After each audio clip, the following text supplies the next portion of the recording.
So, Metal Gear Solid. It's an action stealth game that is one of the defining titles of the late 90s. To say it had a big impact on gaming back then, and even now, is understating it a little. Though if we are being fair, it isn't the best action game or even the best stealth game from that time. Wait, put down the pitchforks, just give me a chance to explain.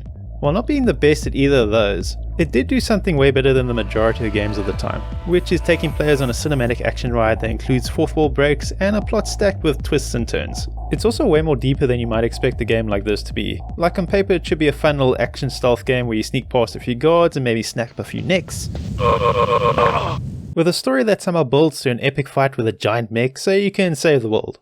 You know, regular gamey stuff. But this game deals with multiple heavy themes in its story, from how war scars and changes people and the supreme dangers of nuclear war, to its main theme of do your genes control your fate, or do you have a choice in shaping your own destiny? And it's talking about all of that while using the fourth wall not to break immersion, but to get you more into the game, where the action varies from you fighting a tank with just grenades, to using a cardboard box as a legit tactic as a way to hide from guards.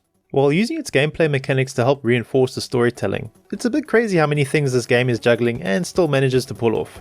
All of this sort of coming from nowhere from Kojima and his team at Kojima Productions, but they had made Metal Gear games before this in the 80s and early 90s, though it was on the MSX home computer system that was only really popular in Japan and not the rest of the world. Those games however were a major influence on Metal Gear Solid, as they have a lot of elements that got carried over, such as the stealth action, which was very unique for the time, and large parts of the story are very similar as well. Also Kojima's well-known habit of including things in his games from movies he likes, which was very close to getting a copyright infringement a few times. But with new consoles coming in the 90s, Kojima Productions set out to make a new Metal Gear game, this time in 3D, which will allow for a more cinematic approach to telling the story compared to the previous games, and trying to make it more realistic but keeping things playable. The game's first few appearances at the Tokyo Game Show in 1996 and E3 in 1997 got a lot of people excited.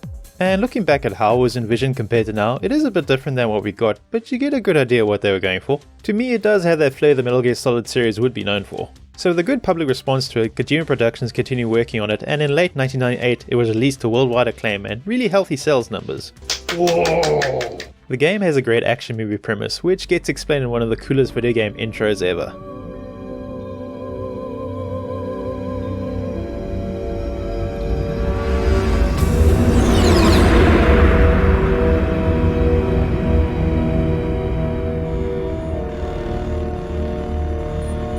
The nuclear weapons disposal facility on Shadow Moses Island in Alaska's Fox Archipelago was attacked and captured by Next Generation Special Forces, being led by members of Foxhound.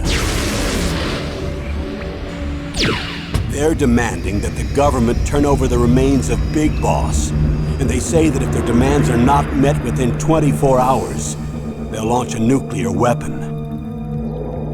So Snake has two objectives on this mission: rescue two important VIPs and find out if the terrorists are bluffing or not, and stop them if they aren't.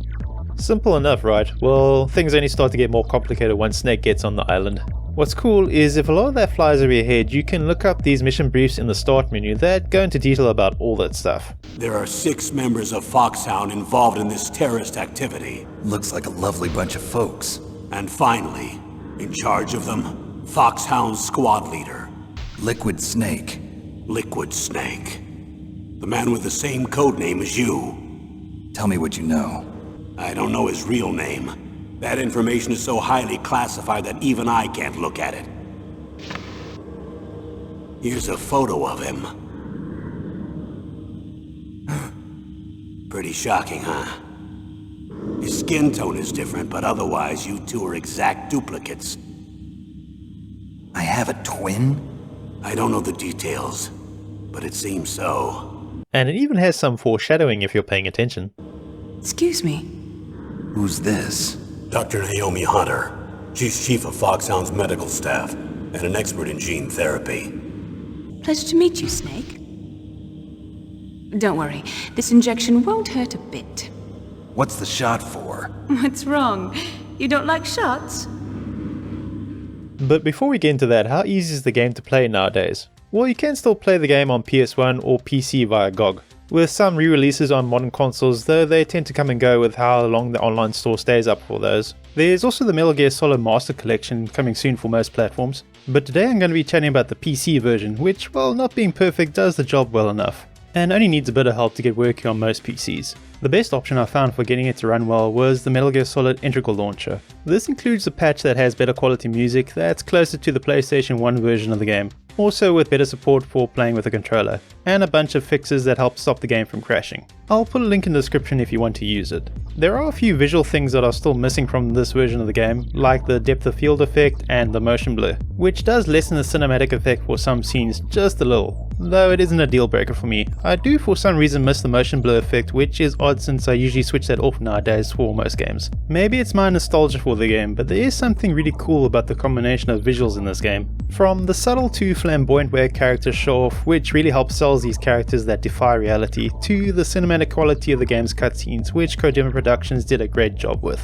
Like, the cinematography is at the level of a Hollywood movie, with the use of dynamic camera work for action scenes to the framing of dialogue, which, even though this is a game with literal PS1 level graphics that can't give its characters facial expressions, still sells the emotions it's going for when characters interact with each other. That's not an easy thing to do, but they managed to do this with 3D animation that's really expressive at times. And the codec calls, which are 2D drawings with minimal animations which have subtle changes as they talk, can really highlight how characters are feeling.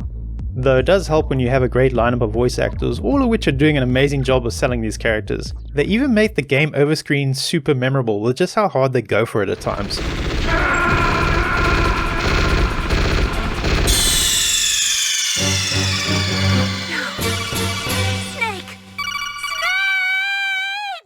The soundtrack also nails the spy action movie vibes the game is going for. Like, even the track that plays at the startup screen, which is a little understated at first, really hits this vibe well.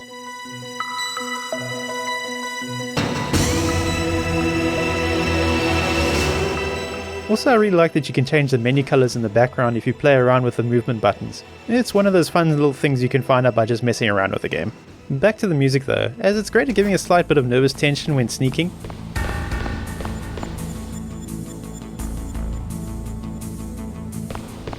To, okay, it's time for an epic battle. And somehow this game seamlessly starts with opera singing into a slow build-up action movie track, and that just works so well.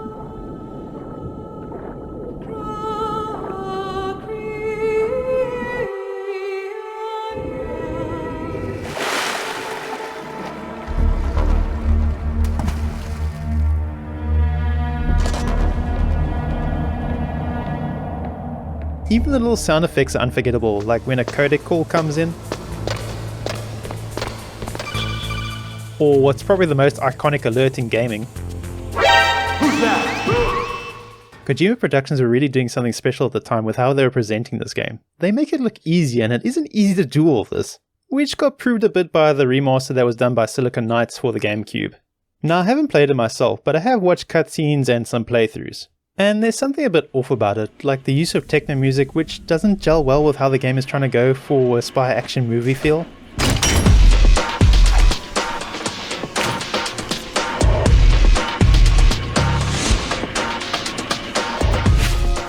While also making the cutscenes way more over the top to the point of being ridiculous, which takes away from the facade of military realism the original was already walking a very tight rope trying to pull off.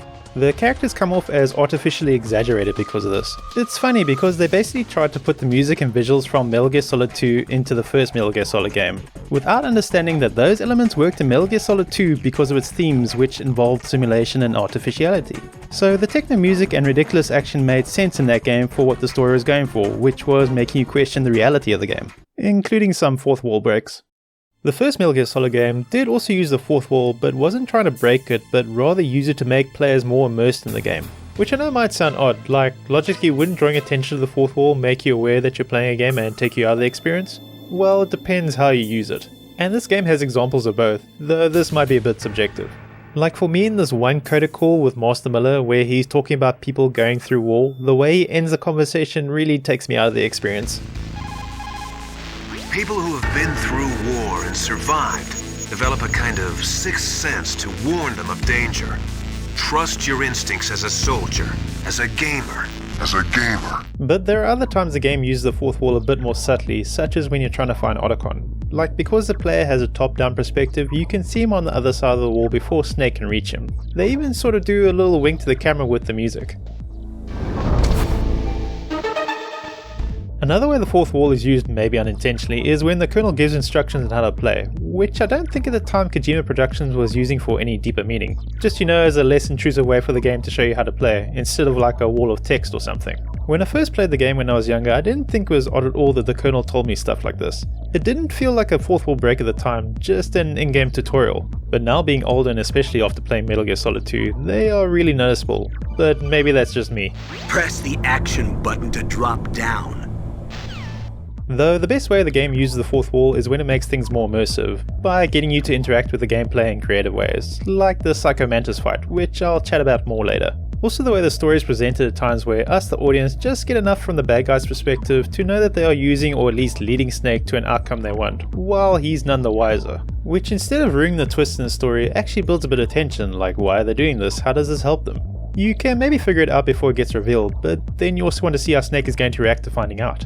Is he somehow going to overcome being used by the bad guys and still succeed? Or is he just going to be used by them as an unwitting pawn? Well, you'll have to play to find out. It's a creative way of showing us more than what the character we are playing as knows, and still keeping the story interesting until the end. Many games tend to stray away from showing the bad guy's perspective as the story unfolds, which isn't a bad thing as it does work in some cases. But sometimes it has the effect of making them feel like they only appear at the end of the game, which can be anticlimactic as you're like, who the heck is this guy? Instead of a good build-up for the final encounter. It can be hard to show the bad guy's perspective and still keep things interesting, but Metal Gear Solid does this extremely well. Which is good because while the story is still great, the gameplay is showing its age a little, as it's not the best in the series. Which feels a bit wrong to say considering this game is so iconic, and I have very strong nostalgia for it, but the story I feel is doing the heavy lifting and keeping you playing, while the gameplay is just trying to keep up at times in between the boss fights, which are still really good at mixing the character stories with the gameplay. Though it does still do some other good things, like for instance, because of the top-down view obscuring what you can see, it does raise the tension of sneaking around, almost like the earlier Resident Evil games where there could be things around the corner that you just can't see. But once you start trusting the Soliton radar, a lot of that tension goes away as you know the exact position of guards and where they're looking off screen. So sneaking around goes from being a bit of tense gameplay to just casually walking around to avoid security. And if you want to take out guards, it's really easy just to sneak up on them because of the radar. The game does try to keep things interesting by sometimes taking the radar away with jamming and using the environment to make it easier for the guards to find you. Such as if you step in a puddle of water, you'll leave a trail the guards can find and use to track you down. Same sort of thing if you walk in snow. And if you are sneaking near a guard, you need to keep in mind that the sound of walking fast on metal grating will alert them too. This is all good, but most of it doesn't get used that often in the game, like the water and snow stuff just gets used mostly at the start, with the metal grating floor used a bit more often in the second half of the game. Like the best and probably hardest sneaking section in the game is the helipad at the beginning, which when I played when I was younger was the first time I experienced this type of stealth action in a game, and it felt like a real fun challenge to get through, as you had a snow covered section on the right which made it tricky to get past the guard patrolling there, or you could be brave and try timing a run across the helipad in the middle with searchlights scanning it constantly. And even if you made it past that, there was still another guard patrolling up further, not to mention the cameras. A surveillance camera? This section even offers different options for getting into the base, which was great because you had multiple ways to plan out what you were going to do to avoid all the obstacles. There isn't really another section of the game that's as good as this part for the stealth action the game was going for. Like the rest of the levels are basic versions of that, with big open rooms with guards patrolling and having corners for you to hide to avoid them. They aren't terrible, I just wish there was more areas like the helipad that gave interesting options on how to deal with them. Also, there are additions to the game that feel a bit odd, but not like Kojima odd, just regular odd.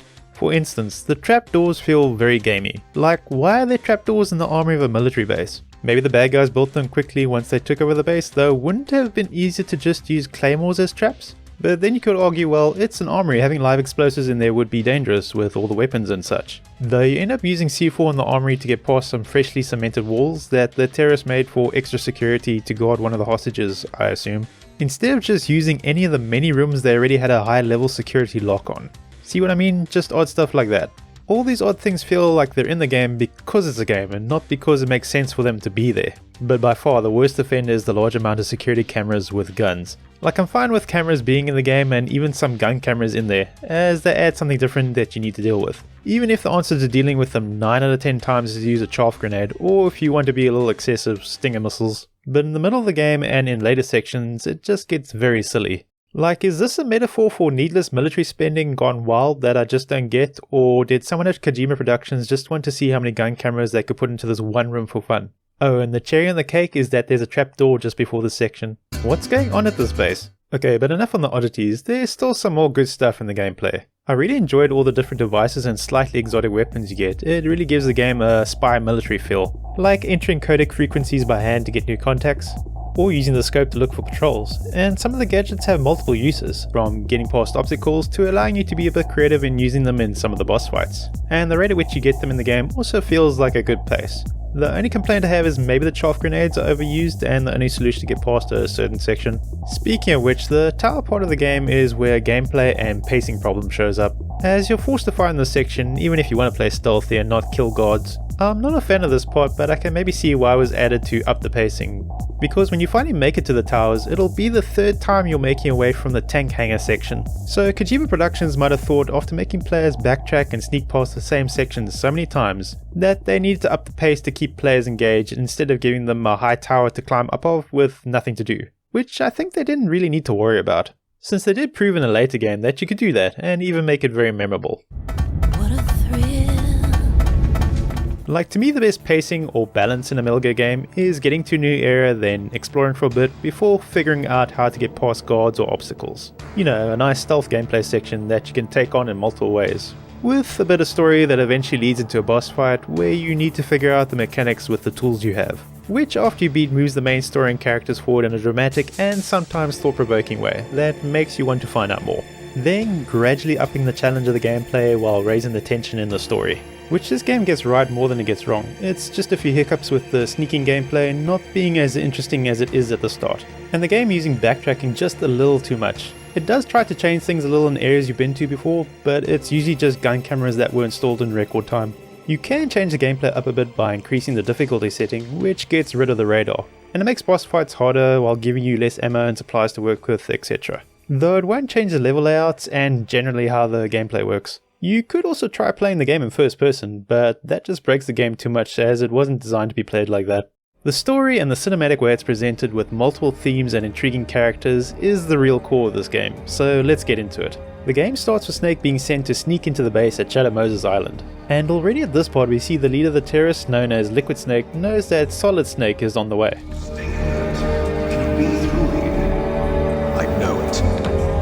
Though regardless of that, we get past the guards and make our way up the elevator to one of the most iconic title drops in gaming.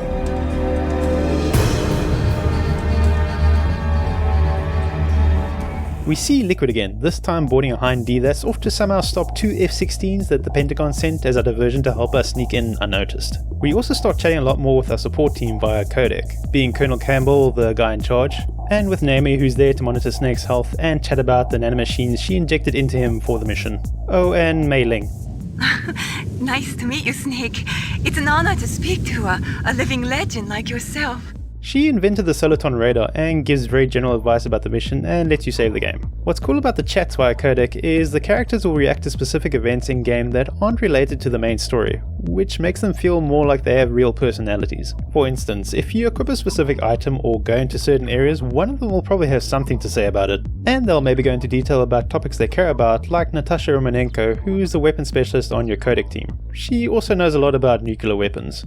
As long as nuclear weapons continue to proliferate, the chances that someone is going to use them will also continue to grow. She has strong opinions about them since her family suffered a lot after the accident at Chernobyl, and will go into detail about the dangers and history of them. She's one of my favorite characters from this game, since even though she does talk about nuclear weapons so much it can feel like a very detailed TED talk at times, and that Kojima is using her character as a megaphone in the game to talk about that, it did get me thinking about big issues affecting the world that wasn't really on my mind when I was younger. Which I was glad to be exposed to, even if it did increase my risk of existential dread. Also, she does have a fun side. Like many Ukrainians, if you get her talking about Stinger missiles, you'll find she's a big fan. One of my favorite horror books is called Stinger, and my favorite cocktail is a Stinger. I guess you could say I've got this thing for stingers. But back to the main story. So we make it into the base where we find one of the VIPs, the Darba chief. On the way sneaking to his cell via a vent, we see Johnny, a guard that has constant stomach issues, and isn't great at guarding stuff. This won't be the last time he appears in the series, and you probably won't believe how his story turns out in Metal Gear Solid 4.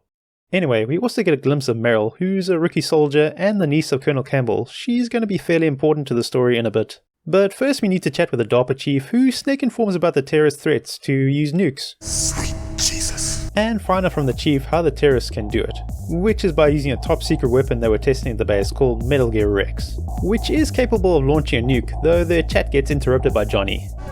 Hey! Shut up in there, will ya? But he's shooed away fairly easily, almost like he's taking orders from the DARPA chief. That's a little suspicious. Snake and the chief get talking about how the terrorists got the launch codes for the nukes. This is when the chief reveals that 2 passwords are needed to arm the nukes. He has one, and the other password is with Baker, the second VIP the terrorists captured. Now the problem is the chief says the terrorists found out his password, as one of the members of the Foxhound unit leading the terrorists has the ability to read minds. Psycho Mantis. And they're probably doing the same to Baker right now. But the chief also tells Snake there's a way to stop the nukes from launching by using an override system that uses 3 cards, and Baker should have them if Snake can get to him. The chief gives Snake directions to where Baker might be and a security pass when... What is it?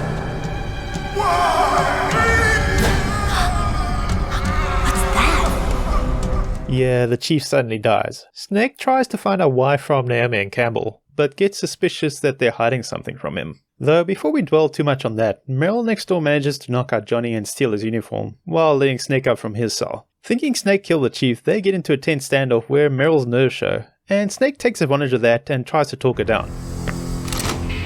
Can you shoot me, rookie? Maybe not the best way to calm the situation down, but before they can shoot each other, guards bust in and try and take them out. Meryl hesitates and Snake tries to snap her out of it. What are you waiting for? Shoot! Don't talk to me like a rookie. I'm telling you, shoot! After dealing with that, Meryl makes a run for it, leaving Snake behind. Speaking of which, there's this scene. I know how this looks, but sorry, it's sort of relevant later. Anyway, while that's happening, we get another scene, or maybe flashback, where we see the terrorists chatting over the chief's dead body.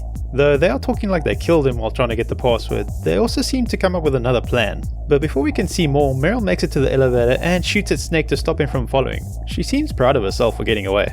Then Snake sees a vision of Psycho Mantis, which makes him think he's hallucinating. Though it gets confirmed from Naomi that Mantis can do stuff like that. A lot's happening all at once. Did Snake see that bit where the terrorists were chatting about the chief as part of his hallucination, or was that just for us, the audience? It's not quite clear, though it's probably just for us. After seeing all of that, you might be putting together what the terrorists are up to. A lot of the way the game is shown is us seeing things Snake can't, which should technically ruin some of the story reveals later, though it doesn't. The combination of how a movie would switch perspectives, but in the format of a game, makes it an interesting way to tell a story that's somehow oddly more immersive. Anyway, we find Baker in the armory using some C4 to ruin the terrorists' unnecessary home improvements. Baker is in some form of death trap from the Saw movies, but before Snake can get him out of it...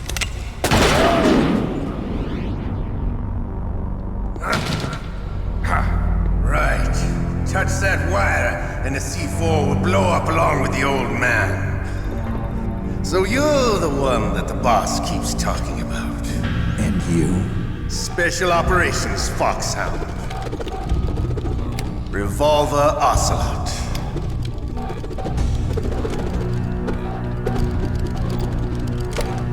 I've been waiting for you, Solid Snake. That should be a clue to Snake that his top secret mission isn't so secret. Not only was Ocelot waiting for him, he had time to set up this elaborate trap. He also knows exactly who he is. Though before we have any time to think about that, the battle starts. Draw! It's a tricky fight since you need to rely on the auto aim to shoot off screen, and Ocelot can ricochet bullets to hit you behind cover. You also need to avoid hitting Baker in the middle or touching the wires connected to the C4. For me, it's one of the most nostalgic fights in the series. A back and forth battle where Ocelot has the advantage most of the time because of his superior gun skills gained from years of using revolvers, that you get a not so subtle hint that he has a very deep obsession with. I love to reload during a battle. There's nothing like the feeling of slamming a long sword into a well-greased tube. But because of his fixation on revolvers which have limited ammo, he's more vulnerable during reloading. It's pretty cool how a game mechanic and a character flaw mix together in this fight, though just as the fight is about to go into overdrive. But I'm just getting warmed up. What? My hand!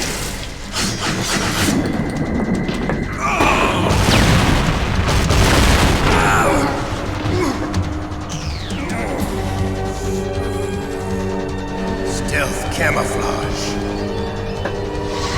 Can't you even die right? You were lucky. We'll meet again! Who are you? I'm like you. I have no name. Yeah, the fight gets settled by a cyborg ninja that seems to have a connection to Snake. He gets away before we get any answers, though we can get some from Baker, who says the terrorists have his password so they can launch a nuke at any time. But there's still the safety override that can be used with the card keys. However, Baker doesn't have them anymore, so who does? Well, he gave them to a female soldier who refused to join the others in the terrorist revolt. And since Meryl was the only soldier imprisoned, it has to be her. He had been keeping contact with her via codec, so Snake should be able to get her codec frequency from him, but... Oh, sorry, I forgot. Damn! Oh, that's right. It should be on the back of the CD case. Okay, I don't know if this is like an intentional fourth wall break or just a way to prevent piracy by getting players to look at the back of their CD case. But it is famous for either confusing some players, as Baker does give you a CD case though the frequency isn't on there, or for thinking that it's a fun little gimmick thrown in by the devs. But nowadays it's easy to get the frequency by just googling it. Though if you contact Colonel Camel I think like 4 or 5 times where he keeps telling you that you should look at the back of the CD case, her frequency should automatically appear as one of your saved frequencies, which I didn't believe at first but tried and it turned out to be true. Speaking about CD cases, the one Baker gives you contains the test data for Metal Gear Rex, which he assumes is the real reason Snake is coming for him. He also tells Snake if the security override doesn't work, the only way left to stop the nuclear launch is to destroy Rex. And to do that we'll need to find the guy who made it, Hal Emmerich, who's hiding somewhere on the base. Baker also gives us a hint that Naomi might know something more about that cyborg ninja, but before he can give any more information, he also has a heart attack.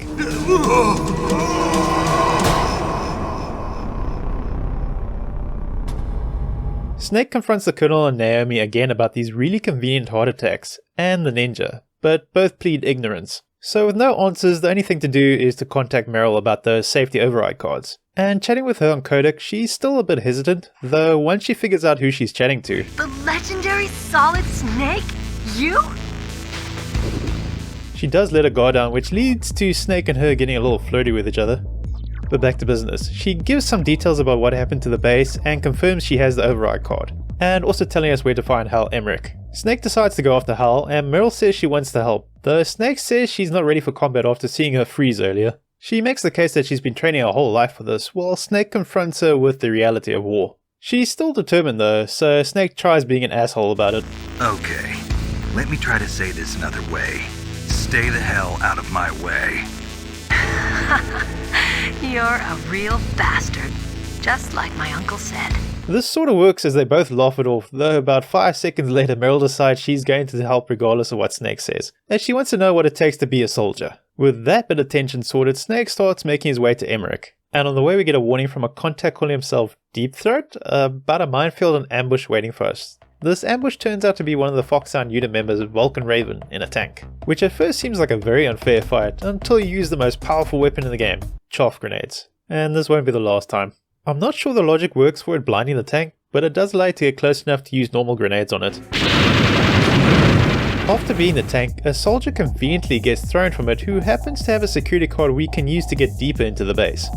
So you might feel like a bit of a badass for taking out a tank with just grenades at this point, though it turns out this was part of the terrorist's plan. As we the audience get to see that the terrorists wanted Snake to get past Raven, as he's hiding in the tank talking to Liquid and Ocelot about letting Snake live a bit longer. Though Snake is none the wiser and continues making his way to Emmerich, while maybe taking out a few guards in the way. We eventually find the floor is on and make our way past a puzzle involving electric floors and missiles, and then run into a scene out of a horror movie.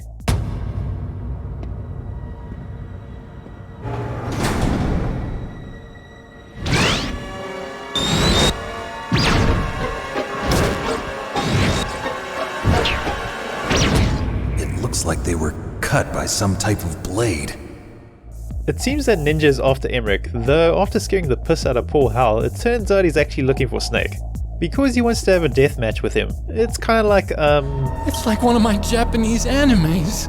The ninja has some history as Snake, but doesn't elaborate. He doesn't want revenge, just to put his soul to rest by fighting Snake to the death. Though, sometimes how the ninja says things during the fight does suggest some other form of tension between them. Now, make me feel it. Make me feel alive again. Hurt me more. More. More. Anyway, this fighter is also good at mixing the ninja's character with how the mechanics of the fight work, with the ninja wanting an honorable fight between you and him, which if you don't follow will lead to you getting thrashed. But once you figure out the rules, it becomes a more equal battle. Even though the ninja has a powerful exoskeleton and stealth camo, after a few rounds we eventually beat him and Snake starts to realize who he might be fighting against. This makes the ninja start to go a tiny bit haywire before he escapes, and Snake reveals to the Colonel that the ninja must be Grey Fox, who Snake killed in Zanzibar, which shouldn't be possible. Naomi then reveals that Grey Fox's body was recovered and revived to be used for the Foxhound gene therapy research. So technically he's not just a cyborg ninja, but a genetically altered undead cyborg ninja, and I would say this is jumping the shark, but the way it's presented with Grey Fox being a tragic figure that was used by Foxhound even after death, it somehow grounds us a real part to his story where you see him more like Frankenstein's monster whose story you can have empathy towards. You know, instead of having just the sheer spectacle of having a genetically altered undead cyborg in the story. But anyway, back to the conversation with Naomi. She knew who the ninja was the whole time but didn't say anything. Naomi, why didn't you tell us about this sooner? Because it's confidential information. Which is pretty suspicious. She also appears worried that Snake might kill him, though she seems a bit surprised that Snake doesn't want to fight him and is even reluctant to do it. That subplot can wait though, we need to see if Hal survived. Snake manages to convince him they are alone. Alone? Are you an otaku too? Come on, get out.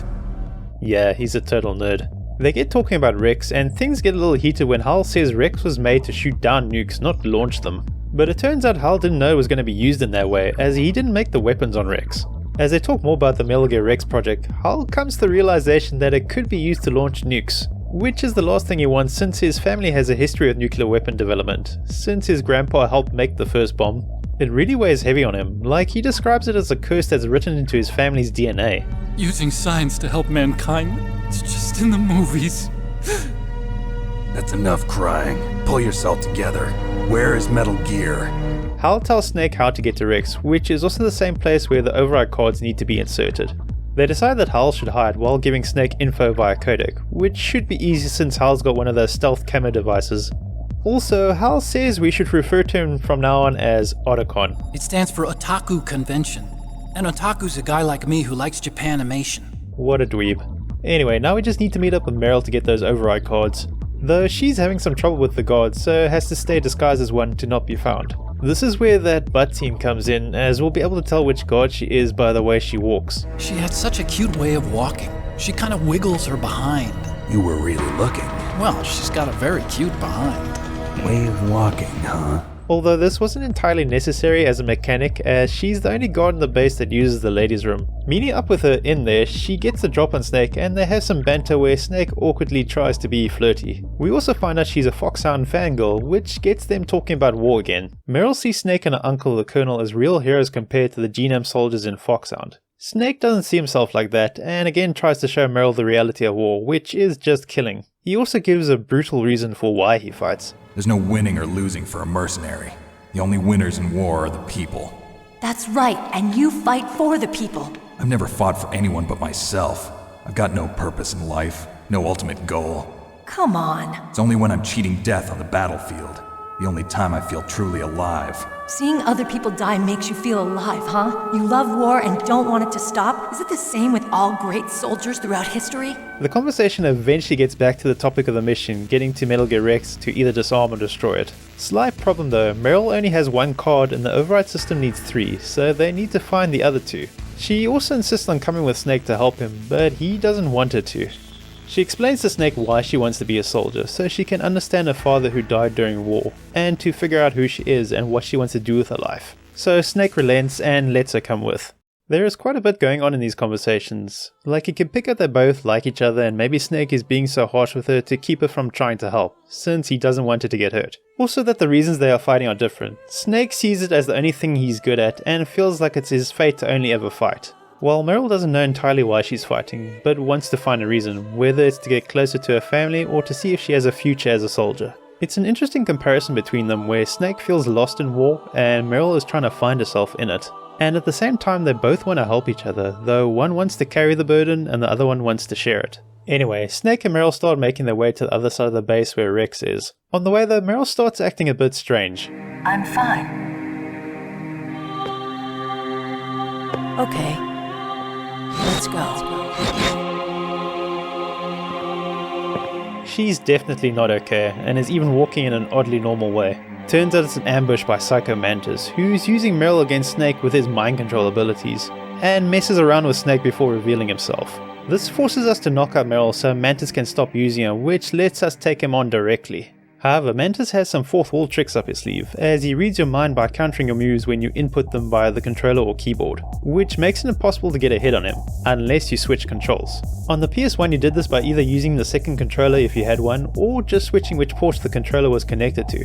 With a PC this is a bit trickier, because if you're playing with a controller and then switch to the keyboard it feels really awkward to play. Though in an odd way I do think it adds to the fight and the intention of what I think Kojima Productions were going for, which was trying to replicate Snake clearing his mind and preventing Mantis from controlling the fight. And what better way to do that than to use a control scheme you're not used to? You barely know what you're doing, how would Mantis be able to read that? So you doing weird and clumsy things in this fight like a noob kinda makes sense. Well, that's my excuse at least. It also raises the tension in the fight and gets you a little more immersed, as you struggle to quickly overcome this new learning curve added by using different controls. It's a good use of the fourth wall. As your frustrations with getting a handle of the controls start to get less, Mantis' frustrations rise as he starts using Meryl again against Snake, knowing that Snake does have feelings for her. Meryl, stand right where he can see you and blow your brains out. Ah! Stop! Meryl! Though we deal with that and a few more phases of the fight until finally beating Mantis. After the fight however, Naomi questions Snake on why he went so far to save Meryl, and really doubts that he cares about anyone dying. After all, he has killed a lot of people. It's a call out Snake doesn't dispute, but his actions do show that he isn't just a cold-blooded killer. The way she brought all of this up makes it feel like she has something against Snake and is trying to justify it. It's like Naomi's perception of Snake isn't matching up to what he's really like, and she's trying to figure out what type of person he is. It's some good foreshadowing. Mantis, who is near death, tells Snake about a hidden door that will help him make progress towards Metal Gear Rex, and tells him his life story, which is both brutal and sad, which pretty much shaped his very cynical view on the world that everyone is selfish. He even compares his trauma to what Snake has gone through in his past and how similar they are. Also that he doesn't care about Liquid's plan and just wanted an excuse to kill people. Though, in a bit of a contradiction, Mantis helps Snake by opening the way for him. I'll open the door for you. If you want to find your future, go through that door.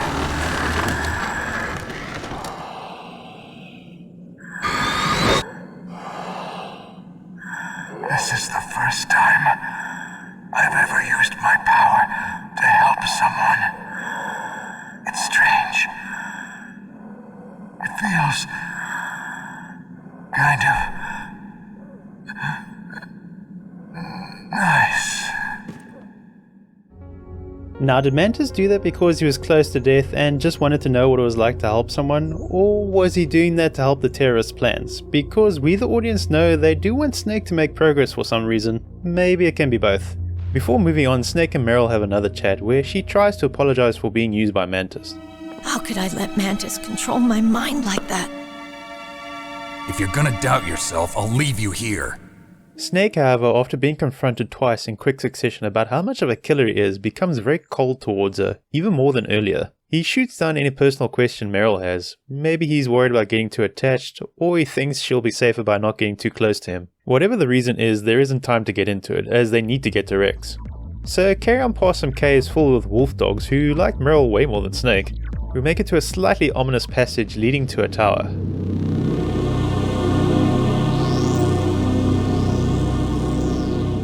But before we focus too much on that, Meryl tells us about mines in the area, though she knows a way past them because she was able to see them from when Mantis dove into her mind. She does manage to impress Snake a little by doing that.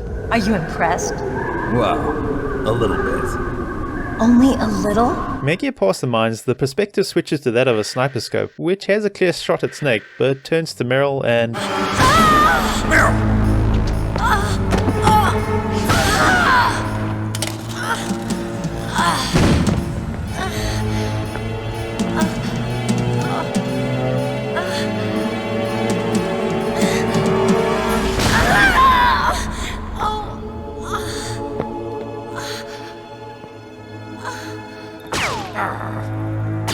The sniper is using Meryl as bait to lure out Snake, and emotions are running high as Meryl knows she's being used, so tells him to shoot her or to run to save himself. Snake isn't even considering those options and is just trying to get Meryl to keep still. I can still help. I want to help you. Quiet down. Save your strength. I was a fool. I wanted to be a soldier. But war is ugly. There's nothing glamorous about it. Snake, please save yourself. Go on living and don't give up on people. Don't forget me.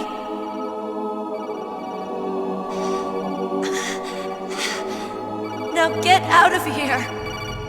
Getting some help from the Colonel and Naomi, Snake finds out that the shooter has to be Sniper Wolf, one of the Foxhound members. The Colonel's extremely worried about his niece, but Snake says he's going to save Meryl no matter what. Naomi again is surprised Snake is willing to save someone, going on about how his genes are those of a soldier, not a savior. Snake is kind of done with Naomi's backchatting and says he doesn't care what his genes say about him, he's going to save Meryl. And after hearing Snake say that, she finally seems to understand him and even says sorry. Though back to the problem at hand, the only way to fight back is to get a sniper rifle, which after a chat with Otacon you find out is a long way back. Meryl's been shot by an extremely good sniper. Sniper? A high-quality sniper rifle is the only way I can fight back. I saw a PSG-1 in the armory in the second-floor basement of the tank hangar. The second-floor basement of the tank hangar? I have to go all the way back there? Well, yeah. Otacon did seem a bit off when Snake told him about the sniper, but we're in a rush, so we go all the way back to the armory while taking out a few guards for the aggravation of having to backtrack. Find the sniper rifle and hurry back. By the time we get back, Meryl is gone, but Sniper Wolf is still there waiting for us, so we can have a sniper duel. This fight is pretty good at inducing stress with the heartbeat you hear as you look down the scope, and having to use a drug diazepam to keep Snake's hand steady when aiming, while looking for signs of where Wolf is hiding. After defeating her, you can finally go down the passage and find out what she did with Meryl. However, Snake gets caught quite easily by a couple of guards with Sniper Wolf, who he has a heated exchange about Meryl, before he gets knocked out and dragged away. Waking up, we hear Liquid talking with Ocelot and Wolf about how Snake stole his birthright and a few other things. Seeing Snake awake, Liquid tells him that they are the last surviving sons of Big Boss before getting interrupted by a call. Seems like Uncle Sam isn't giving in to their demands, so they're going to launch a nuke in 10 hours. The terrorists also seem very happy to share all the problems they're having in front of Snake, with them being short on manpower because of the loss of the Foxhound members and the hostages mysteriously dying, while also dealing with that ninja that's been taking out all their genome soldiers. Snake's like the last person they should be talking about all this stuff in front of, which should be a clue to him that they're using him for something, though we don't get too much time to think about that before Ocelot gets left alone with Snake to get some questions answered. Torture? This is an interrogation. As you wish. See you later, brother. Strangely, Ocelot is very interested in the optical disc with the Metal Gear test data on it that we got from Baker. He decides to keep it for himself, which I'm sure won't have any ramifications in the future. He also tells us that Meryl is still alive, but if we don't make it through the torture, she's going on the rack in our place. And he knows about the override keys, but wants to know where the rest are and what's the trick to using them. What's the trick behind that key? Trick? I remember the first time doing this torture minigame and being really stressed because of the heavy hinting before that if Meryl gets tortured, she's probably going to die. And a while before this, I'd played Final Fantasy VII and tried my best to find a way to save another character in that game, but there wasn't one. Which left me with a strong desire in games to always save companions, even if it is a challenge. Also because Meryl is a cool character that tried her best to help in a desperate situation, she was even willing to sacrifice herself to do that. So I smashed the button until my thumb ached, and I think a lot of people had a similar experience. Maybe for different reasons, but it's one of the most impactful parts of the game, where I think most players will do their absolute best to try and save Meryl. There's something very human about it. Anyway, after the torture, Snake gets dragged into a cell where he's locked up with the corpse of the DARPA chief, who looks like he's been dead longer than he should be. Also, Johnny is the one guarding us. We should be out of here in no time. Snake can chat to the Colonel and others via codec about his situation, which can get heated since Snake feels the Colonel hasn't been honest with him about all the details of this mission. Though before we get too far into that, we get into the next round of torture, where Ocelot will monologue about why he joined the terrorists. I want Russia to be reborn, to lead a brave new world order. For a game from 1998, it can scarily predict aspects of the future at times. Once we're put back in the cell, we contact Otacon to help us escape, and while waiting for him, we have a chat with Naomi. The conversation goes into her and Snake's past, where we learn Snake killed his dad Big Boss a few years back after he turned terrorist in Zanzibar. It had a big impact on him, so much that he left Foxhound and moved as far away as he could from people, which was Alaska. We also learned from Naomi that she didn't have much of a family growing up, just a much older big brother who's dead now. She also asks Snake if he has any friends. He mentions Frank Jaeger, aka Grey Fox, that ninja that's trying to fight him. Snake looked up to him as a younger soldier and learned a lot from him before having to fight and kill him in Zanzibar. Naomi is confused by how Snake and Grey Fox could fight each other to the death and still be friends. But it was nothing personal. We were just professionals on opposite sides, that's all. And you still call yourself friends? Hard to believe. War is no reason to end a friendship. That's insane. They also talk about genes determining your fate. So what about my fate? You know my DNA sequence, don't you? Your fate? I'm sorry, I have no idea. Of course not. You're a scientist, not a fortune teller. The way Naomi answers that, it does feel like she knows something, but doesn't want to say. Can I again just say how great the voice acting is in this game? It's subtle and nuanced and really brings out the character's emotions. But back to the story. Johnny is having some serious issues that he needs to attend to, which gives Otacon a chance to come and help Snake. Snake really wants out, though Otacon can't open the cell. At least he bought some food and supplies. He also gives Snake a handkerchief he got from Sniper Wolf. Apparently she was nice to Otacon before the whole terrorist uprising, so he doesn't want Snake to hurt her. That might be tricky since she's probably going to hunt Snake if he escapes. We'll see how that turns out. Snake, really wanting out, tells Otacon to take out the guard to get the key. However, Otacon doesn't want to risk killing anyone. And with Johnny making his return, Snake needs to come up with a way to escape, of which there are a few options. My favorite is the catch-up one. Johnny is easy enough to take out once he's in the cell, and all of Snake's items are conveniently nearby, just watch out for surprises. And once again, we make our way to the other side of the base. When we make it to where Meryl got shot, we get a flashback just to remind us and Snake that he wasn't able to protect her. This leads to a talk with the Colonel where Snake blames himself for what happened to Meryl. But Master of all people joins the chat and tells Snake to stop guilting himself, and encourages him almost like a big brother would. The rest of the team do the same, though during the conversation some of Naomi's family history comes up about her grandpa being in the FBI, which gets a lot of questions from Master. Remember that for later. But now it's time to scale the tower, and instead of a nice leisurely walk up, we trigger an unavoidable alert and need to run and gun. Just remember to grab the rope here. I remember hearing online that you should always bring rope on adventures. Anyway, this run up the tower feels awkward at best. The game's not really made for running and gunning. I tend to just spam stun grenades and shoot if I have to. It's not a great section, and what makes it a little more annoying is halfway up there's a door to a walkway to the other tower, but you can't use it because it's frozen from the other side. So all the way at the top where your reward for all that running is Snake getting teased by a codec. I made it to the roof. You must be exhausted, Snake. It was no big deal. Snake, I'm monitoring you closely. Your heart rate is elevated and your breathing is shallow. What's the matter, Snake? You out of shape from all that dog mushing? At least the walkway at the top is very cinematic. Uh-oh. Yeah, the walkway at the top gets blown away by Liquid flying behind. The same one he used to shoot down those two F-16s. With no weapons that can take it on, it's maybe time to get off the roof. Good thing we bought that rope, because now we're going to rappel down. I hate this part the most. Pretty sure the majority of my deaths come from fighting against the controls. Also, Liquid's little giggle that gets repeated every time I restart this part haunts me. I tend to take some explosive revenge on the troops waiting on the lower walkway. Going across to the other tower, Liquid is still after you in the hind, but we do find Stinger missiles in the other tower to at least have a chance against him. Only a chance? Well, you are not exactly evenly armed. That hind is a monster. You have only a small chance to win, but at least it's better than no chance. That's a pretty grim analysis, Nastasha. Yeah, thanks for the pep talk, Nastasha. And it's not like we can escape from it, as the stairs at the bottom of the tower have been destroyed. Could try the elevator, which is where we run into Otacon, who says it was working a minute ago, but isn't now. So only option is to take on Liquid on the roof. Before we do though, Otacon asks Snake about love, which if you put together with how he was talking about Sniper Wolf before, you realize he's got a serious crush on Wolf. Snake however changes the topic to getting Otacon to fix the elevator while he goes to the roof. Also, I hope you saved up some chaff grenades because you're going to need a few to make it past all the gun cameras. So, the snakes finally come out of this home. Are you ready now, my brother? Why are you calling me brother? Who the hell are you? I'm you! I'm your shadow! What? Ask the father that you killed! I'll send you to hell to meet him! Liquid is pretty cocky during the fight, but with a few quick shots from the Stinger, you can put him in his place. It feels like a very David vs Goliath kind of fight, with Liquid having overwhelming firepower compared to you, and you having to be careful with exposing yourself when taking a shot. During the fight I get the feeling Liquid is like a cat playing with a mouse. He could kill at any moment if he wants to.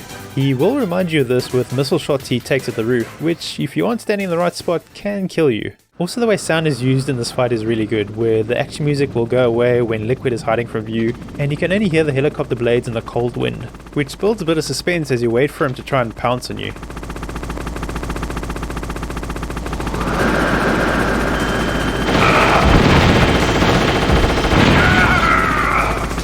Though all the damage we do during the fight does catch up to Liquid, and the Hind has a very dramatic malfunction, which causes him to crash, followed by a scene that feels straight out of an action movie.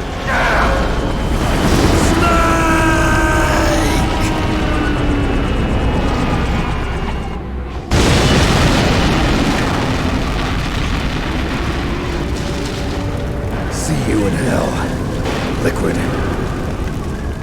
My god! You actually shot down that hind! Again, this is a really good distraction from the fact that Liquid wants Snake to make progress, as we saw from earlier in the story. Still might not know why though. Otacon lets you know the elevator is working again, but that he didn't fix it, it just started working by itself. Weird, but I'm sure it's fine. Huh? Riding down the lift, Snake gets a call from Otacon about some missing stealth camo prototypes. Then they start talking about the weight warning on the lift. It would take at least 5 people to go over that limit. Look out, Snake! The guys who stole my stealth prototypes are in there with you! Too late, Snake! Now die! Lucky for Snake, these guards are easy to throw around, but you can't knock these guys out. You're gonna have to use bullets to make progress. Making it out of the towers, we come across a snowy open field where we can hear wolves in the distance. Wonder what's gonna happen next. It's her! Wolf? Sniper Wolf?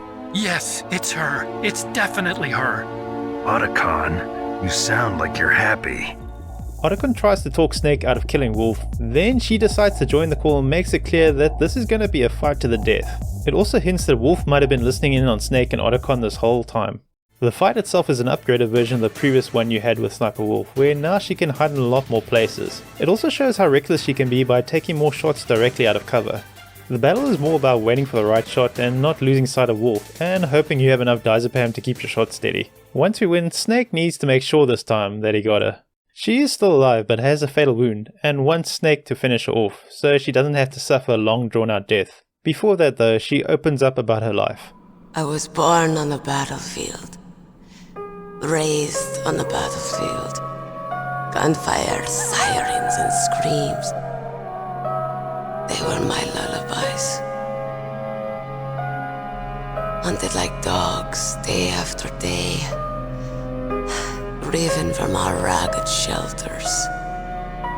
That was my life. Each morning I'd wake up and find a few more of my family or friends dead beside me. I'd stare at the morning sun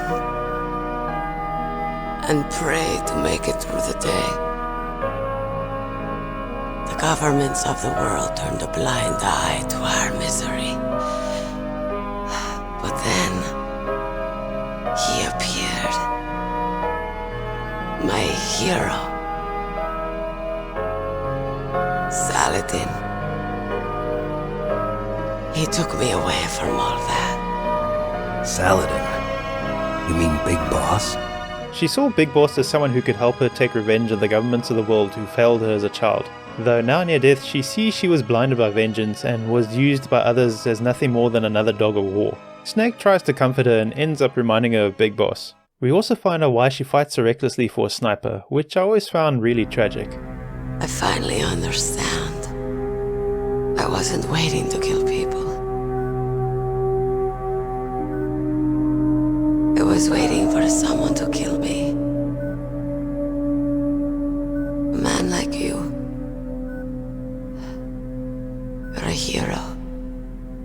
Please, set me free.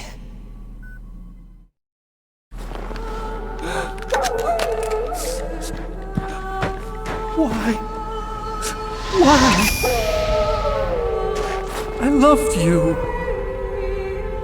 Seeing Otacon, Wolf has one last request, that she can have a gun with her as she dies. It's sad that she wants a gun more than wanting to reach out to someone who cares about her near the end, though the scene might be trying to show that the only way she could relate to others in life was with a weapon. Set me free.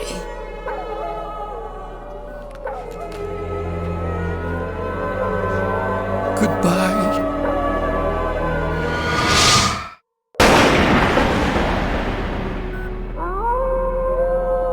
This part of the story is one of the more emotional ones and is done really well, from the dialogue to the framing of the scene. It's all done to get the maximum effect of you feeling empathy for what is a villain in the story.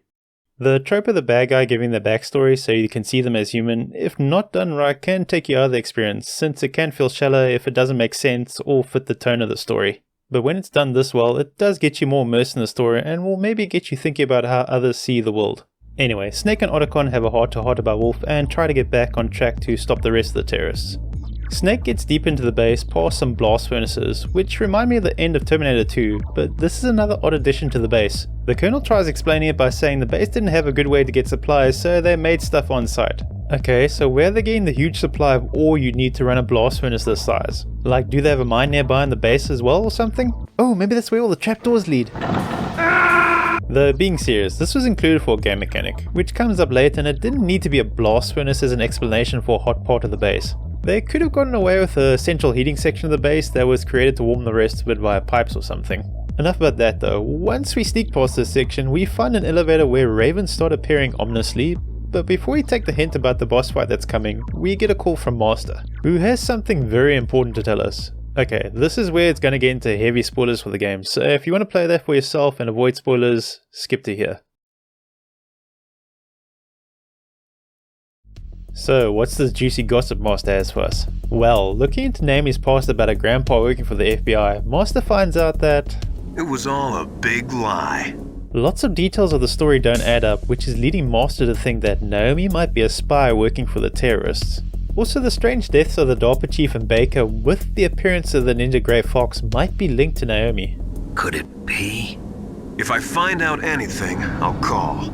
In the meantime, be careful. It does make sense. Naomi has been pretty combative with Snake while giving off the vibe of hiding something. But one problem at a time. Those ravens are giving a strong hint about another big problem. And before getting too far, he makes his appearance.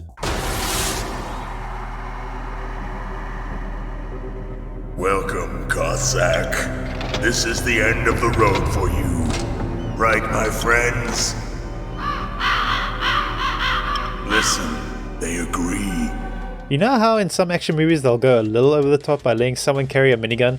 Vulcan Raven takes this to the extreme as his main weapon is an M61 Vulcan cannon. A gun which is usually mounted on aircraft and weighs over 100 kilograms without ammo and all the extras to get it working. This is beyond a flex of showing how strong he is, as he's carrying it like some slightly heavy shopping bags. Not only that, but he's a shaman who seems to have some mystical powers as well. The ravens say you are a true warrior. Shh. Am I hallucinating? He talks to Snake about his ancestors, and they even get chatting about the Alaska Olympic Games. Raven sees the coming fight as a sporting event, while Snake, maybe after being confronted with some of the things he's done, doesn't see it that way. Well, we'll see if there's iron in your words. This fight is like a dangerous game of hide and seek where you can't fight Vulcan on directly as he's way too powerful. There are quite a few ways to take him on, like with remote control missiles or just sneaking around trying to shoot stingers at him. The way I prefer to do it is to use C4 and claymores as traps, as you can kind of beat him without seeing him during most of the fight. Again, it maybe shows how powerful the radar is.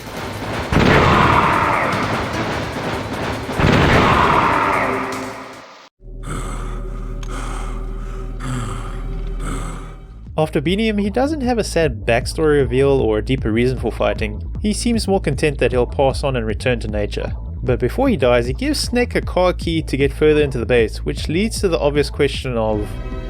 Why? You are a snake which was not created by nature. You and the boss. You are from another world. A world that I do not wish to know. Go and do battle with him. I will be watching from above. Raven also gives Snake a hint that us, the audience, might already know that the DARPA chief might have been another Foxhound member, Decoy Octopus, in disguise. Snake has more questions about that, though that's all Raven's going to tell him before being consumed alive by all his ravens, while warning Snake about his future. With all this new information, Snake is probably unsure of who he can trust because he must now at least suspect that the terrorists are using him for something, while also not being sure if he can trust his allies too. This is when Master calls again. This time, however, the Colonel overhears them talking about Naomi and joins the chat.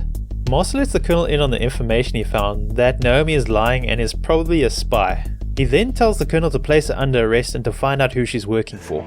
If she's one of their spies, then we're in big trouble. What do you mean? Nothing.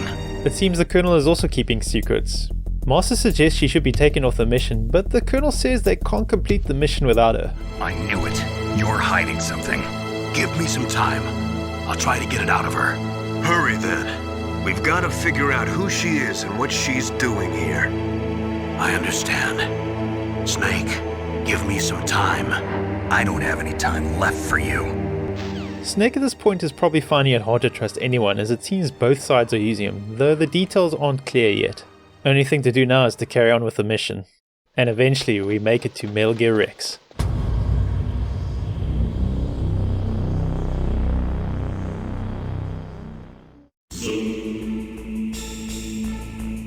I really like that little zoom they add to the music when you enter this area. It really adds to the feeling that you're entering a boss's lair, which is good because it won't be the last time we hear it, but I'm getting ahead of myself.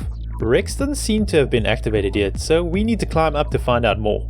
This is when Otacon calls to tell us that the terrorists are nearly ready to launch, so we need to use that override key we have. Problem is we need 3 and we only have 1, and there is some kind of trick to using them. Baker's files might have details but are password protected, though Otacon has a way to find out. Are you a hacker? Yup, that describes me pretty well.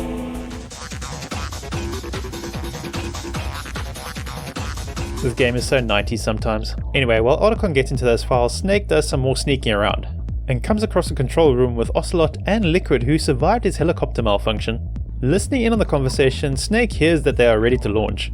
They also discuss details about their plans, which involve getting help from someone in the Russian army named Galukovich, to how to use the nukes for the best effect, and even setting up Shadow Moses as a new outer heaven, which was basically Big Boss's plan for setting up an independent nation for soldiers loyal to no country. All of this is really bad stuff that would throw the world into chaos. They've also increased their demands to $1 billion and Big Boss's DNA, so they can use his genes and that money to fix the genome soldiers under their command. On top of that, they want a specific virus vaccine, because apparently the thing that killed the DARPA chief and Baker was a virus called Foxdie. Snake should maybe be worrying about that injection he got at the start of the story. Ocelot then brings up the topic of the override cards that might be used to stop the launch, while staring at a monitor that has Snake's hiding spot clearly visible. We get to see this, but Snake doesn't know that this conversation is all part of their plan. While that's all happening, Otacon calls again to tell Snake what he found out. The override cards can only be used once. Also, the trick to using the card is that it's 3 cards in one. It's made of a shape memory alloy that can change its shape depending on the temperature. And the card needs to be inserted into 3 laptops in the control room in a specific order. The room temperature card first, then the cold version, and last the hot version of the card. Though as Snake is looking at the card, Ocelot acts like he just noticed him and shoots. Who's that? Damn!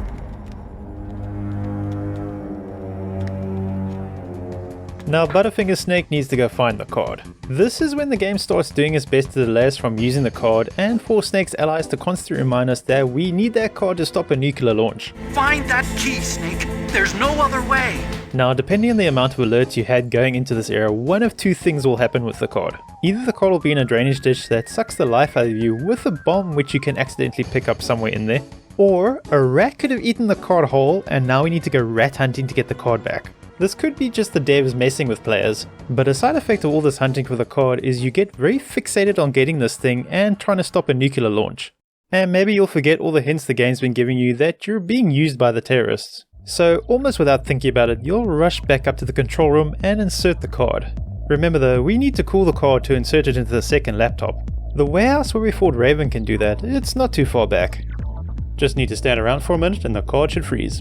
And make our way back before it warms up.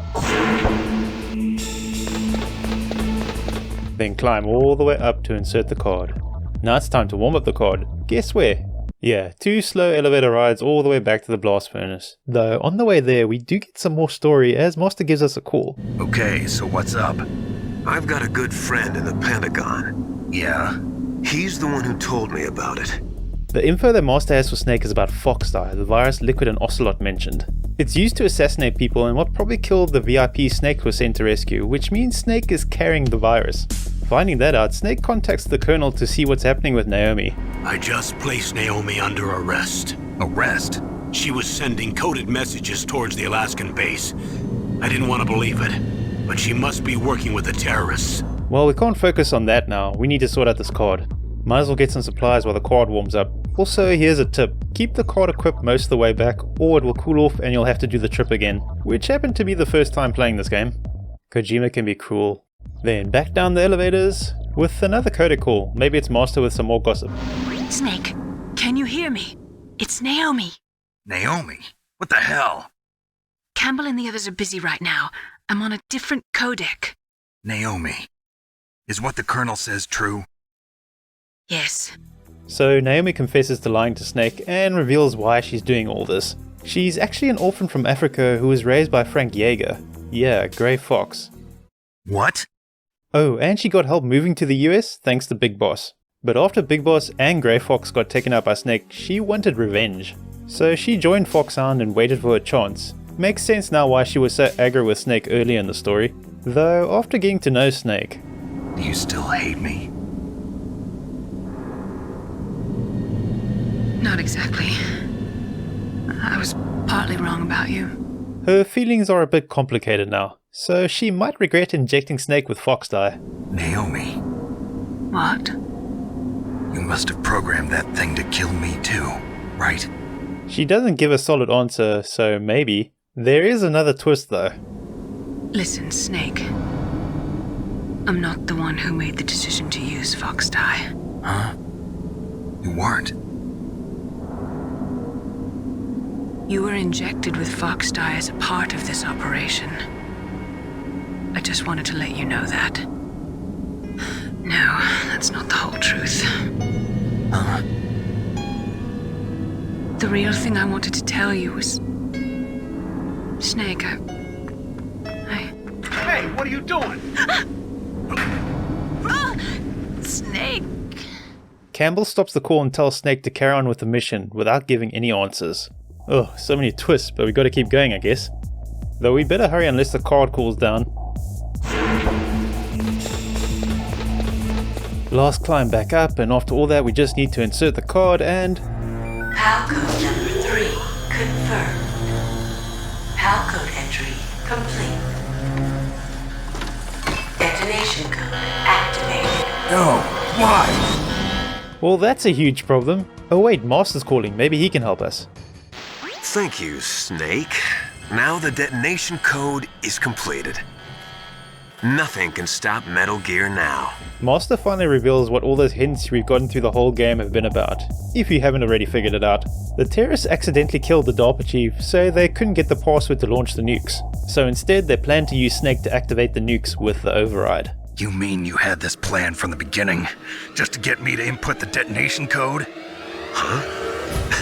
You didn't think you made it this far by yourself, did you? Oh, and there's one more thing. Turns out Master has one last big secret he's been keeping. Snake, you've been talking to... Me, dear brother.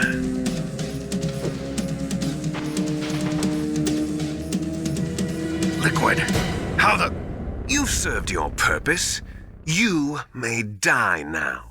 Wow, he must be amazing when playing Among Us. The way the story was shown, you could have guessed what the terrorist plans were, but I think the reveal of Master might have caught quite a few people. This must really suck for Snake. He's gotten used by nearly everyone in the story, which makes this line pretty spot on. Snake, you're the only one who doesn't know. Ah, poor fool. Liquid is done playing though and tries to kill Snake by gassing the control room, but Snake does still have some good allies, as Otacon uses his lead hacking skills to get Snake out. time to have a face-to-face chat with Liquid! Snake! Did you like my sunglasses? Can I just say how fun it is seeing these two just throw one-liners at each other? They are definitely brothers, which is what Liquid and Snake start talking about. So it's true, you and I are... Yes, twins. But we're not ordinary twins. We're twins linked by cursed genes. This is where Snake's and Liquid's daddy issues come up. Liquid reveals they are the products of experiments to create the perfect soldier from the DNA of Big Boss, who is considered by many as one of the best soldiers ever. Liquid, however, has an inferiority complex, as he found out that as part of the experiment, he got the recessive genes and Snake got all the dominant ones, and that basically Liquid was just the leftovers from making Snake. Oof. Can you understand what it's like to know that you're garbage since the day you were born? Yeah, that's pretty rough. Oh, and even though Liquid was chosen by Big Boss, he was told straight to his face he was inferior. All of this really twisted his view on who he is and made him hate Big Boss so much that he wanted to kill him. Though Snake beat him to that. So now as another way to beat Big Boss in death, he decides to outdo him as a way to prove that even though his genes are inferior, he can live up to that genetic legacy and surpass him. That's some pretty complex motivations. You could say he's fighting for and against his genetic fate at the same time, which is a bit much for me to wrap my head around. Though I can maybe get that he feels trapped by his genes, kinda like how Snake feels it's his fate to only fight because of his genetic legacy too. Liquid though decides to end this philosophical discussion in the only way possible, by fighting Snake in a giant mech, as one does. Snake, your blood will be the first to be spilled by this glorious new weapon. Consider it an honor, a gift from your brother. Now I'll show you the power of the weapon that will lead us in the 21st century. Snake is at quite a disadvantage this time, as not only can Rex crush him with just a step, but its armor is more than enough to handle any weapon Snake has. Also it has missiles, twin machine guns, and a laser between its legs that looks like a... Wiener? Luckily we know the guy who made it, and he gives us some tips on how to take it down. One of the flaws Otacon points out is the only way a pilot can see outside is with a radar dish on its left arm, which means we can blind it with chaff grenades and destroy the radar dish with stinger missiles. It is a little funny that you can take out this really advanced nuclear armed mech the same way you take out those gun cameras. I do like the fight though, as the scale is massive compared to anything else you've taken on, which makes it feel appropriately epic for a fight the game has been building up from the beginning.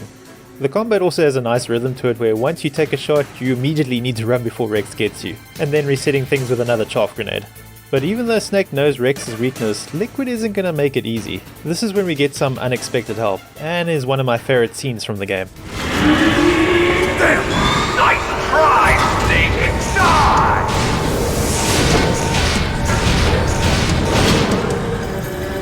Hurry! Get away! Grey Fox! A name from long ago. It sounds better than Deep Throat. So it is you. You look terrible, Snake. You haven't aged well. I'll send you back to hell!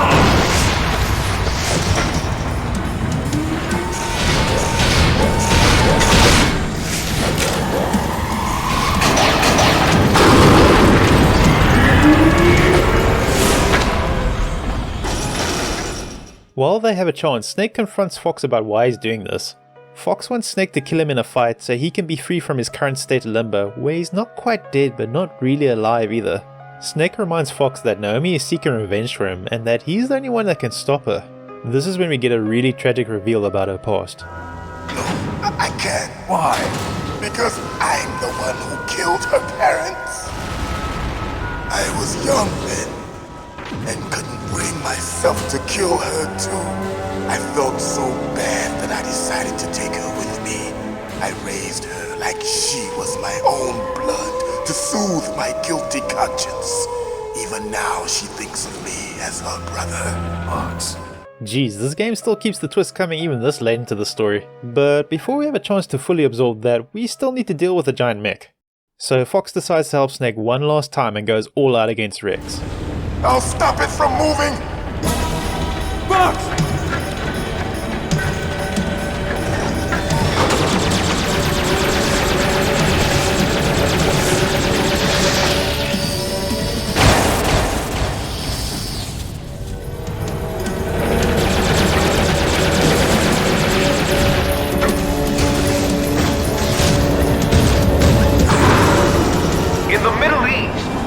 hunt foxes, we hunt jackals. Instead of foxhounds, we use royal harriers. Fox. How strong is that exoskeleton of yours? Snake, are you just going to sit by and watch him die? A cornered fox is more dangerous than a jackal. He destroyed the radome. Impressive! You are indeed worthy of the codename Fox, but now you're finished! No! Fire the stinger! Fox! Can you really shoot? You'll kill him too! At this point, I could never really shoot. Yeah, Fox had tried to kill Snake and done some terrible things in his past, but also he'd come to help when most of Snake's other allies had either lied or betrayed him. Though the choice gets made for us.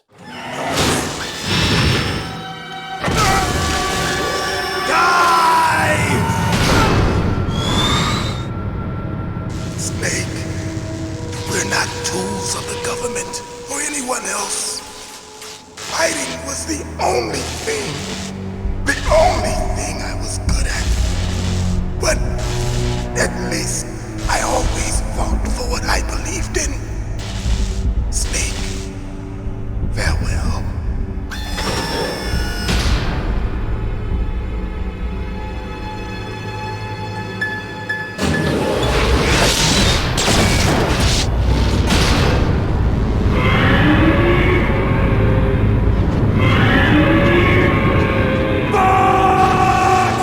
Well, now it's on.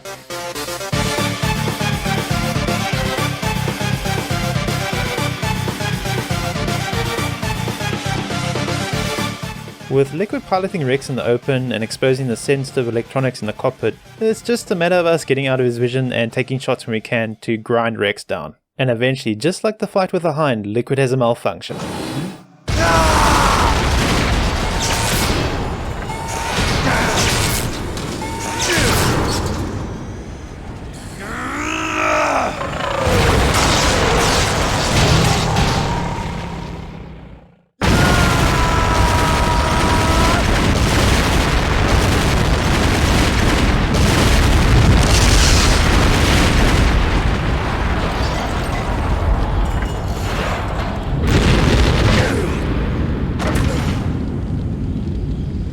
That should be enough to win, right?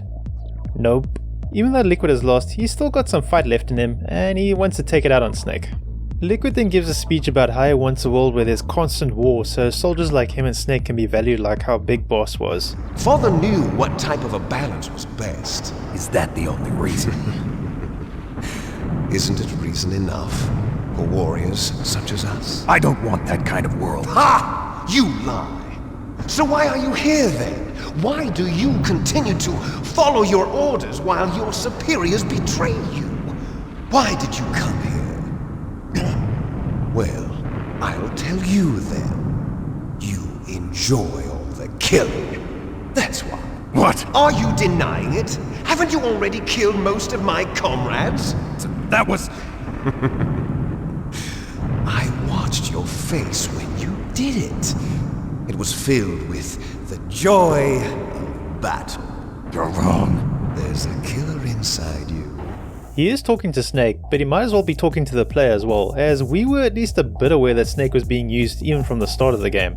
But we kept playing and did a fair amount of killing on the way. Well, this is awkward. It can get you thinking about the actions you've taken during the game and why you kept playing. But back to Snake though, Liquid goes into detail about the genetic experiments that made them both, and how that was part of creating the genome soldiers that Snake's been fighting the whole game. Liquid even goes as far as to call them him and Snake's siblings. Problem is that there are flaws in their genes, which can only be fixed by using Big Boss's DNA. You want Big Boss's DNA so you can save your family? It's very touching. That's a bit of a stretch, but Liquid justifies it by saying it's in his genes. It's called the selfish gene theory. You're telling me that your genes are ordering you to save the genome soldiers? You can't fight your genes, it's fate. All living things are born for the sole purpose of passing on their parents' genes. That's why I'll follow what my genes tell me.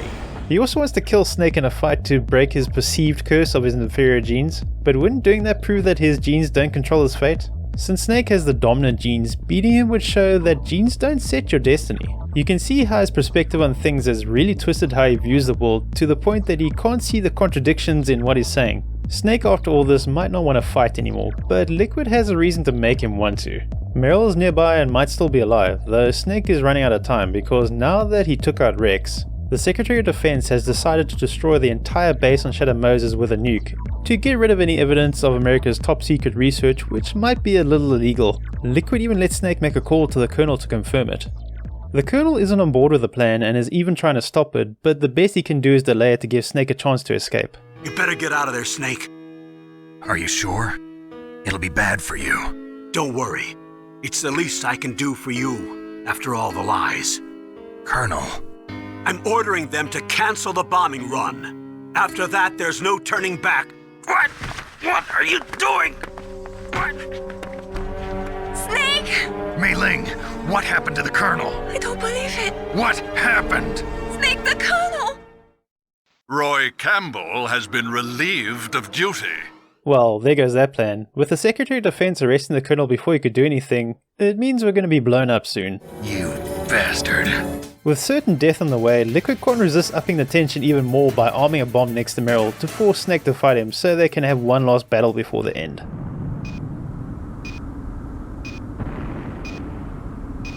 Have at you, Snake!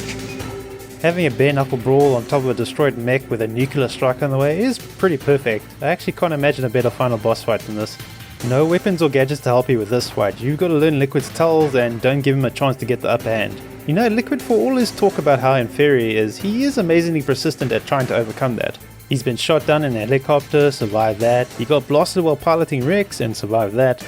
All in the same day, and he still has the energy to keep going. If I was Snake, I'd be asking, is he sure he's the one with the inferior genes? Anyway, after Snake and Liquid beat each other to near death again, I'm kinda glad Snake finally defeats him.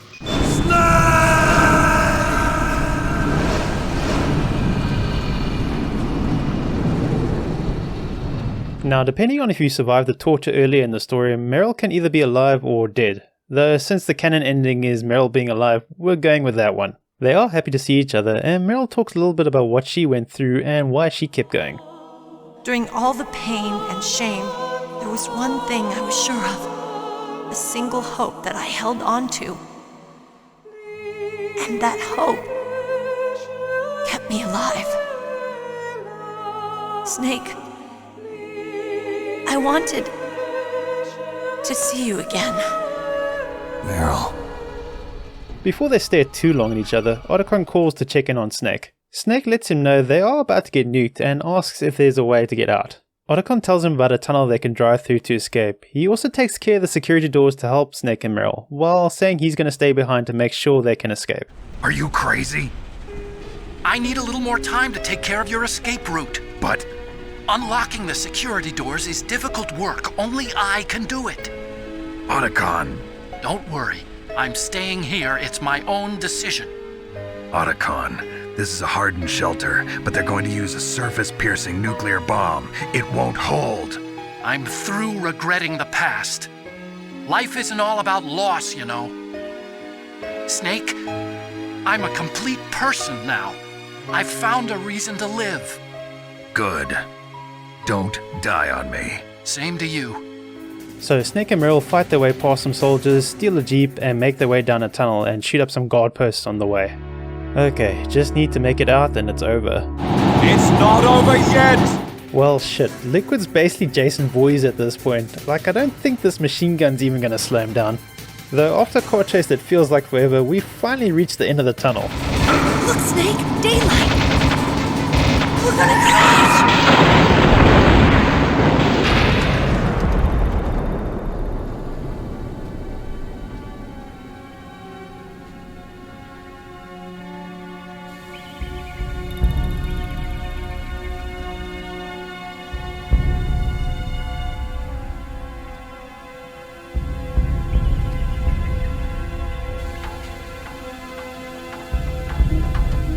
Meryl.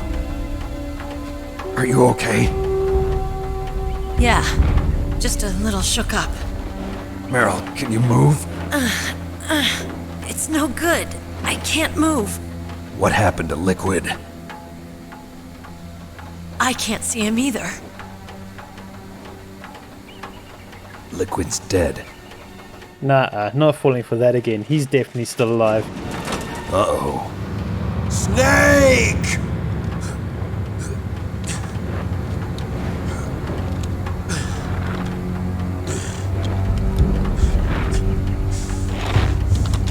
Snake!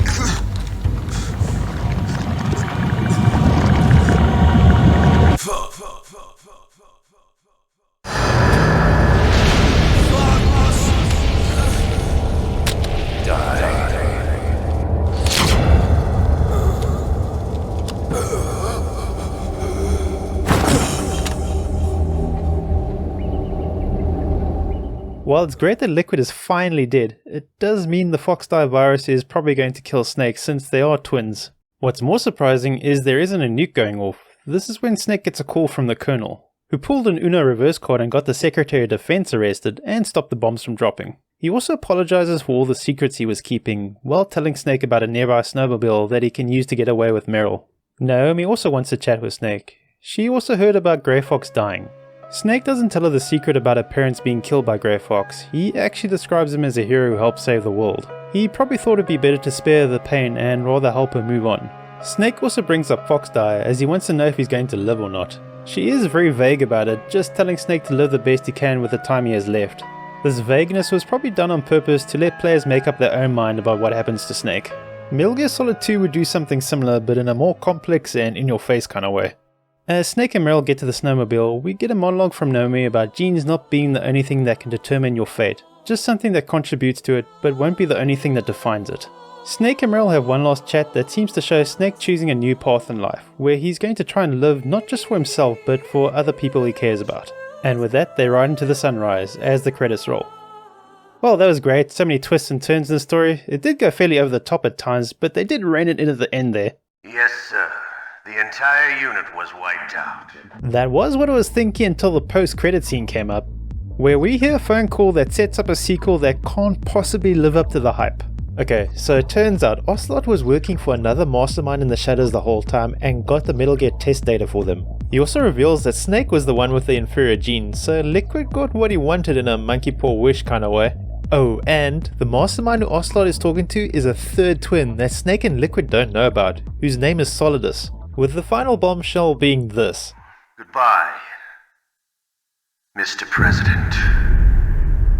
Yeah, Solidus is the President of the United States. I mean, this is the kind of twist ending I imagine a writer gives to a story they thought they'd probably never have to follow out themselves. Or like something fun for fans to wonder about but never actually gets explained. How would you even start to tie all these stories together without it all just going off the rails or just becoming ridiculously convoluted? I don't think at the time Kojima had any idea how many more games Konami would talk him into maybe a gunpoint into making. And if he did, I think he wouldn't have added all this. But it is Kojima, maybe he still would have. There isn't quite anything like how Metal Gear Solid and most of the games in the series go about taking you through a story, where there's always an attempt to show something deeper going on, which to me is both a strength and a weakness for the series. It helps add layers of interesting details to characters and their motivations while exploring different themes that games don't tend to do. But over time the story does become a mess of connections, conspiracies and long drawn out expositions just to start to understand it all. Though it does all come together to make something very unique and absorbing to play. And only gets bigger and more intricate with every game after this one. And the gameplay, while not the best in the series, doesn't have to get you into it with its iconic boss fights that help to show the characters of the Foxhound members you face. And generally the game mechanics are still fun to play and to mess around a bit with. Though some parts do feel very gamey and have a bit of awkwardness that games were still getting around from going to 3D from 2D graphics at the time, but it's not holding it back too much. Plus the cinematic way the story is presented does help a lot in keeping you going till the end, as it is really like going through a blockbuster action movie that you get to play at points. So even now as it is, I'd recommend trying this game out. And you never know, maybe in the future we'll get a decent remake so more people get to experience this classic. But I'd keep my eye on how Konami handles that, as they've made some terrible decisions in the past, so we'll see. I hope you enjoyed the video. It was a pretty big one for me, and if you made it to the end, I appreciate it. Thanks for watching. See you next time.